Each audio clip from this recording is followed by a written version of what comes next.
गावाच्या टोकाला एक लहानसं घर होतं. मातीच्या भिंती, पत्र्याचं छप्पर आणि त्या घरात राहायचा अभिजित. सकाळ झाली की घरात आधी उठायचा तोच.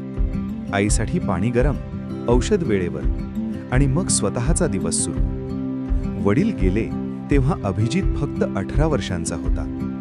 त्या दिवशी आई रडत होती आणि अभिजित शांत उभा होता, कारण कुणीतरी मजबूत असायलाच हवं होता. कॉलेजची फी भरायची वेळ आली तेव्हा त्याने कॉलेज सोडलं. आईला सांगितलं, मला अभ्यासात मन लागत नाही. पण खरं कारण आईला कधीच कळलं नाही. मित्र शहरात गेले, नोकऱ्या, लग्न, फोटो आणि अभिजित तो शेतात, कधी विहिरीजवळ, कधी कामावर. हातावर कष्ट आणि मनात एकच भीती, मी थकलो तर घर पडेल. एक दिवस आई म्हणाली, बाबा तुझं लग्न करूया, आम्ही किती दिवस. अभिजित हसून म्हणाला, आई आधी तू बरी हो.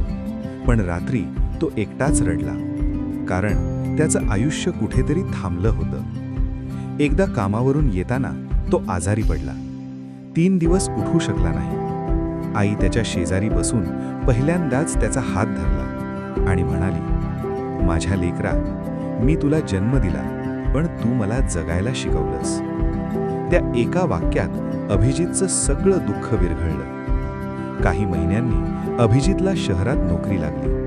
पगार फार नव्हता, पण स्वाभिमान होता.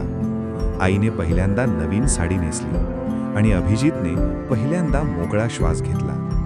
तो आरशात पाहून म्हणाला, स्वप्न थांबली नव्हती, उशिरा का होईना, पण जबाबदारी सोबतच चालत होती.